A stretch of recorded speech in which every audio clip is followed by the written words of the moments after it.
Good morning. Today we have read Hebrews chapter 12. Coming off the heels of chapter 11, we've seen the author give us great legendary examples of some heroes of the faith.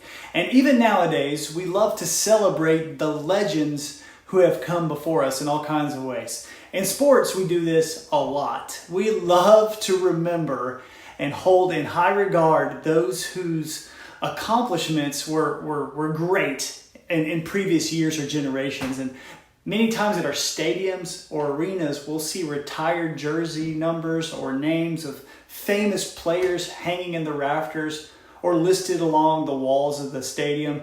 And it's a team's way of honoring the legacy of those players who came before us. And these honored legends have paved the way for future generations with their excellent play and their leadership and their dedication to the team or organization. And in a way, their testimony, their legacy is enshrined in those numbers or jerseys hanging in the rafters.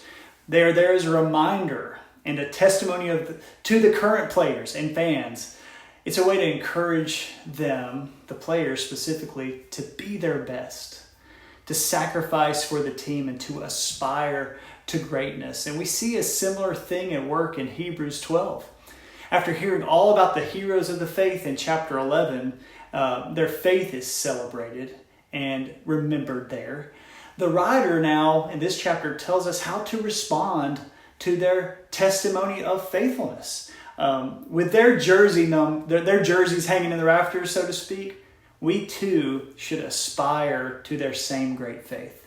And in verse 1 he says, "Therefore, since we are surrounded by such a great cloud of witnesses," so he means these witnesses, they're witnesses, the accomplishments and their testimony of faith in chapter 11. It surrounds us like a cloud. And so now here is our response to that. He says we should throw off everything that hinders and the sin that so easily entangles us. We should cast it off and let us run with perseverance, with endurance, the race marked out for us, fixing our eyes on Jesus, who is the pioneer and perfecter of our faith. So as we run our race, not anyone else's race, but as we run our race, we should fix our eyes on Jesus. He is the author and perfecter of our faith. If our eyes deviate or stay on something unworthy, then we will certainly be off track and we will be led astray and tripped up. But we are to cast off anything that hinders us instead. Anything that entangles us, any trivial thing or pet sin or distraction, we are to cast them aside. But why should we be looking to Jesus? Well, he goes on here in the verses after that. He says, "For the joy set before him," before Jesus, he endured the cross, scorning its shame, and sat down at the right hand of the throne of God. Consider him who endured such opposition from sinners, so that you will not grow weary and lose heart.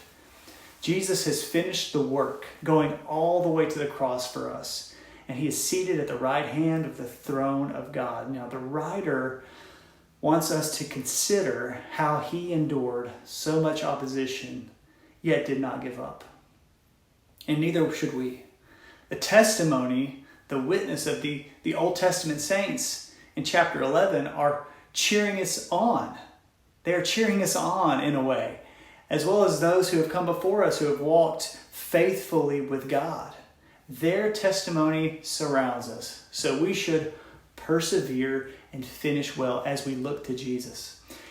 And as the chapter continues, the writer goes on to encourage us to endure even the discipline of our Father.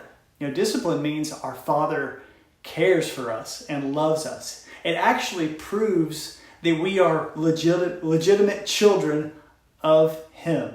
It might not seem pleasant, but it will produce righteousness in our lives. I know that I feel the same way as a father myself when I need to discipline my own kids. It's a painful thing for me. It's taxing on kind of our emotions and spirit when we have to just pour over how we want to discipline them when it's needed. But we should not view God's discipline as something to fear. But we should instead be comforted by the care he shows us. You know, he's still a good father, even when we go through those tough times, knowing that it's all meant for our good as he disciplines us. Lastly, as we live with these things in mind, we shouldn't forget that we are called to strive for peace and holiness, not letting any kind of bitterness or sin disrupt what God is doing among us. And if we keep our eyes fixed on Jesus, God will show us how to walk in his will each and every day.